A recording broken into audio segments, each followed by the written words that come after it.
Oh boy, man, we got an amazing. I can't actually. I've been waiting to do this review for quite some time, and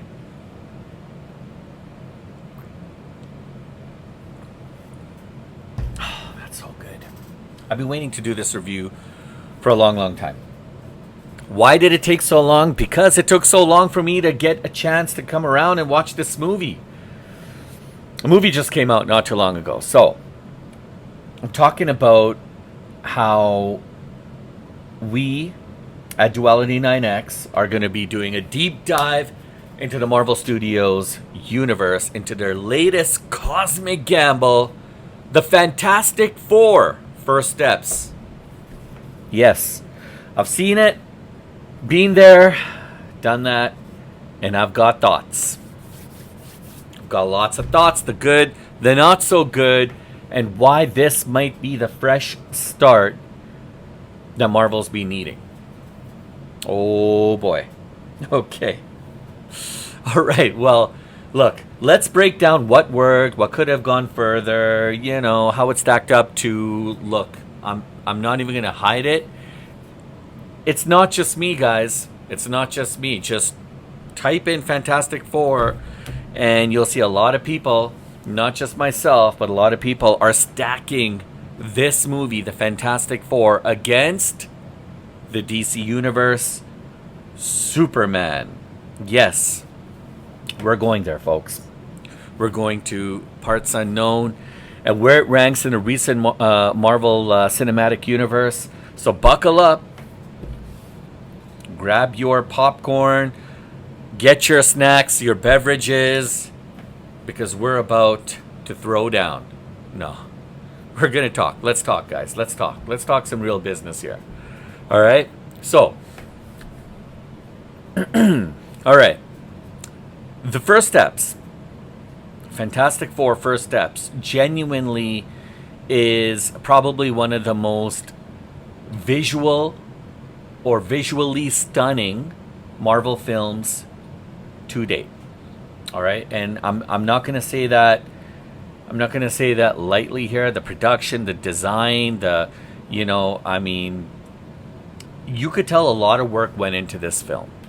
All right? And it's the graphics were also definitely exactly like how I wanted the graphics to be. Not so CGI, not so crazy, not throwing up on the graphics all over the place because you think you need to, because it's a superhero film, but because it worked. The director, Matt Shakman, he definitely brought a lot of the beauty and a lot of the visual, the stunning effects that people wanted to see in a Marvel film. And he brought it with the oomph factor. Okay, so he knows what he was up against. I mean, look, you got Superman that came out, with a bang. All right, and I just did a review on Superman. What an amazing film! It delivered on all fronts.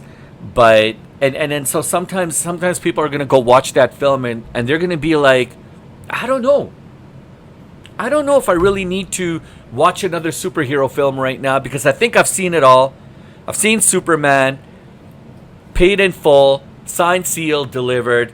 It did what it was supposed to do. But then the Fantastic Four came along.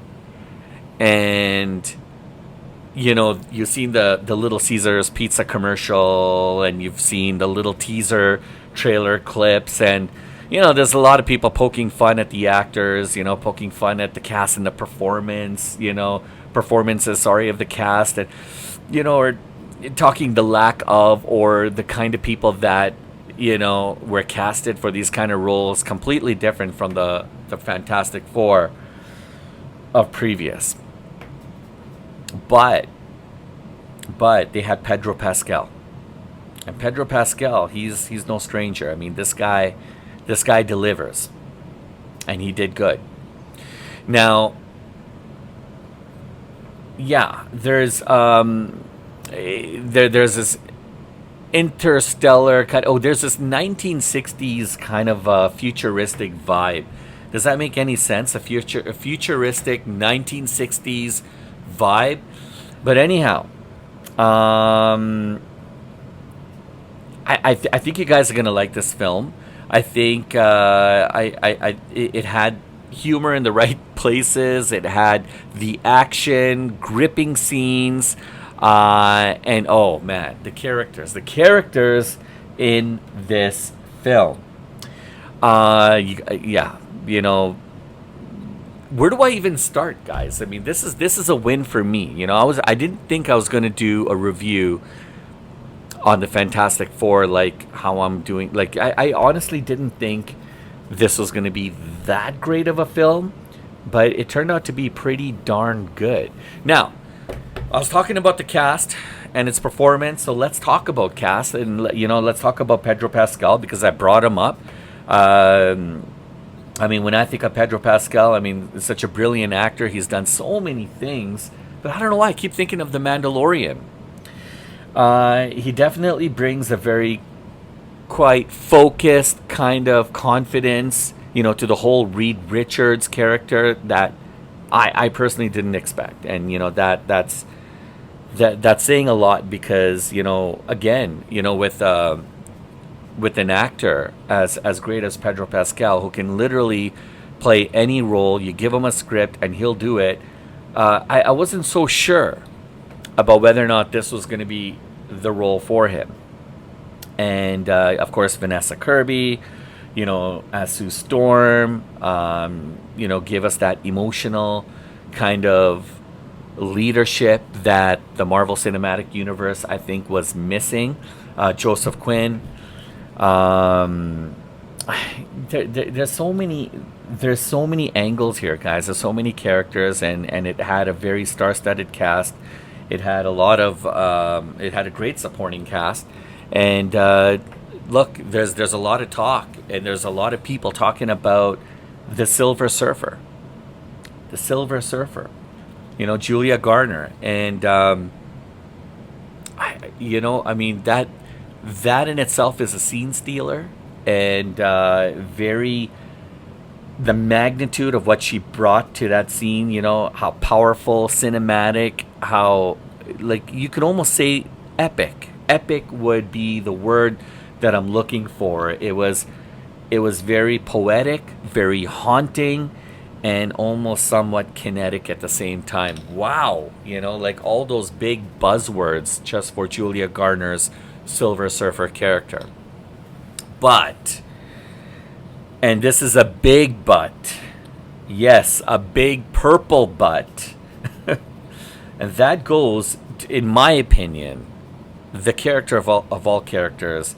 I'm talking about Galactus, probably one of the most brilliant, best, powerful villain the Marvel Cinematic Universe could have produced. Big boy. He's a heavyweight. Is he going to be in the ring? Who knows? Maybe Usyk is. Maybe he'll take on Usyk for the World Championship belt. Who knows? Who knows? But Galactus is one big beep beep beep. He's mythic.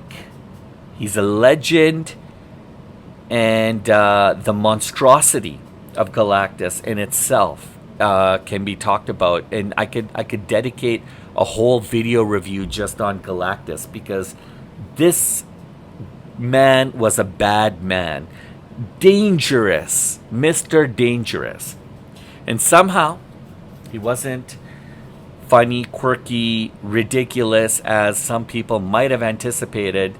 When Galactus shows up, the people were watching, and they were watching in awe.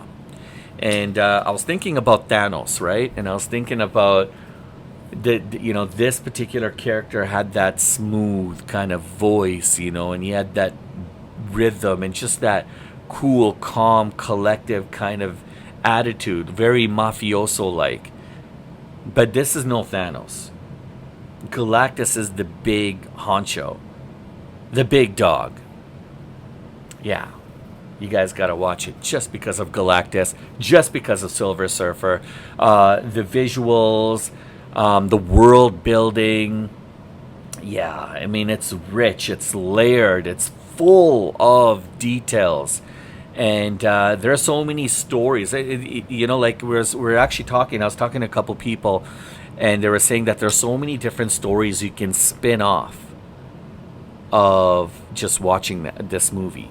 So I think overall, well, before I get into my overall thoughts, but I'm jumping ahead, guys. I'm excited. This was a great film, and it's a good film, and you know it's a good film when you can, when you know you can spin off several different stories. I mean, Julia Garner, Silver Surfer. I mean, you could just do a movie on the Silver Surfer. You could do a movie on Galactus, the origins of Galactus, the origins of the Silver Surfer.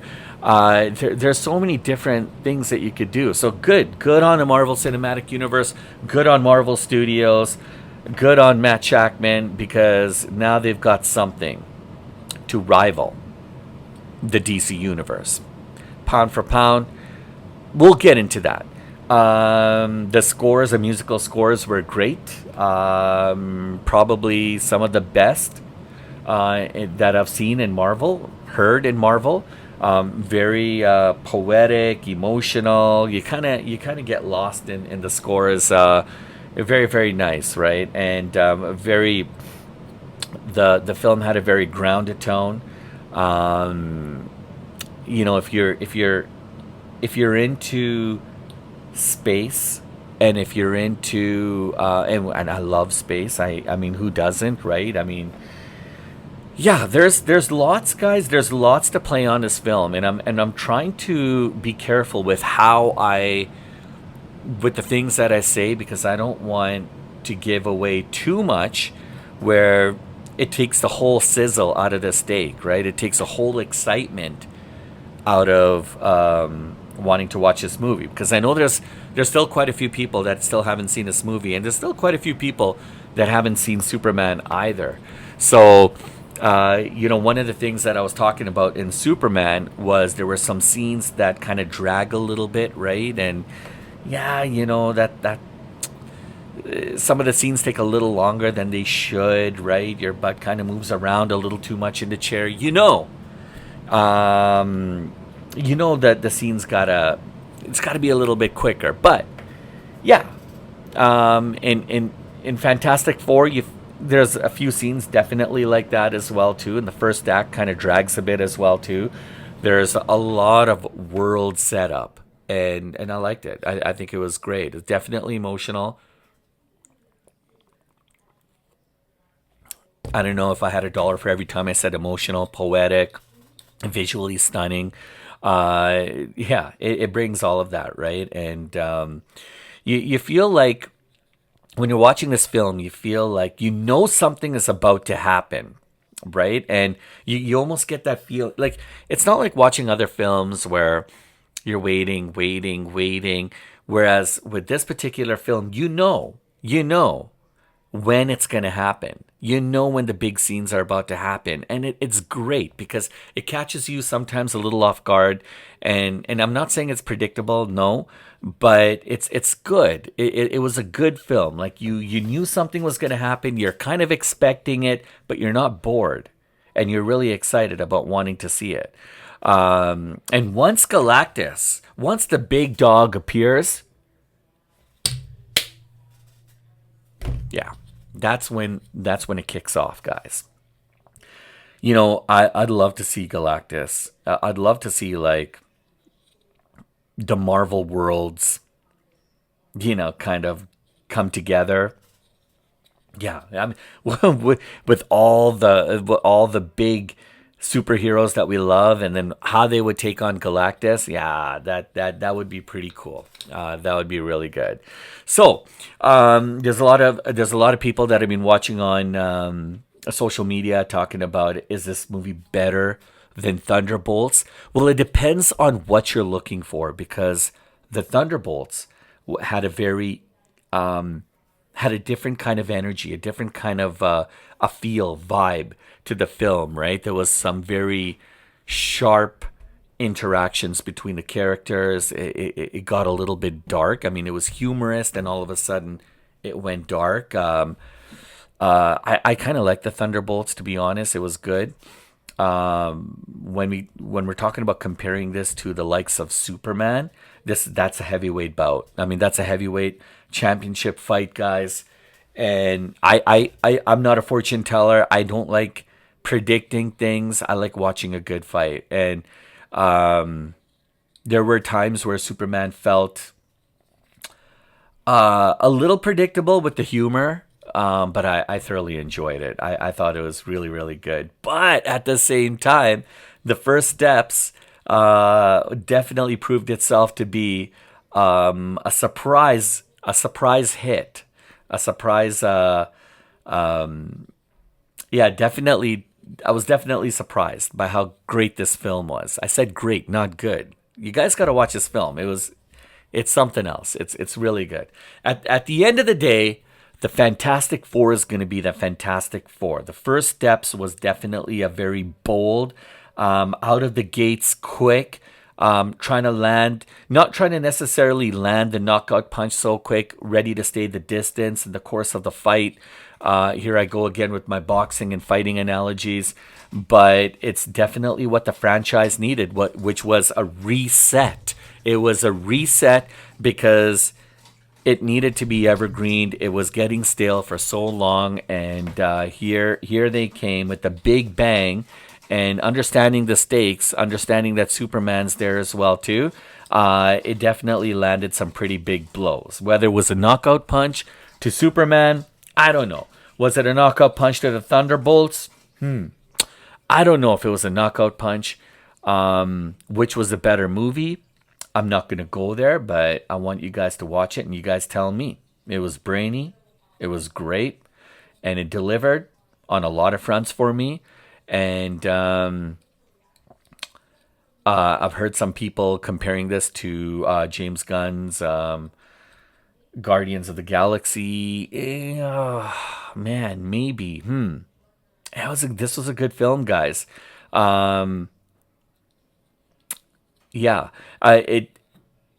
it's one of the better films that Marvel's had in years, and so Marvel understands, Marvel knows that Superman was going to come out the big dog, himself, to really stir up, what, and you can't come to this kind of fight unprepared. So Marvel knew they had to do some flexing. They had some very, very creative people on their operational team, their side, their directors, producers, all the people involved. And they started to flex their creative muscles. And you know what? I think they did a pretty good job. Yeah, it was definitely probably one of the better films for sure. Yeah, absolutely. So, Duality 9Xers, that's my spoiler-free review of the Fantastic Four First Steps. You notice that I didn't, as much as I wanted to do a dive into this amazing Marvel film, I had to be very, very careful in giving away certain kinds of scenes and things that would pretty much give away the film. I don't want to do that, and I think you guys should take this. Of course, you guys will have your own opinions. If you guys agree with me, fantastic. If you don't, fantastic. Nonetheless, I want to hear from you guys. I want to hear your comments. And I want to know, when did you guys watch this film? Or are you guys going to watch this film? Did Galactus deliver for you? Did the Silver Surfer deliver for you? And, what's your other favorite sci-fi movie that crosses into the superhero territory like this film? I'd love to know. And if you guys haven't watched it, well, I hope this is enough to spark that curiosity and for you guys to get on that app and book your ticket so you can get out there to a theater in person, watch this film on IMAX, in 3D, and grab your popcorn, buttered popcorn, of course, and snacks, and enjoy this Marvel treat. So, hope you guys enjoyed that. Look forward to hearing from you guys, and I'll catch you guys on the next one.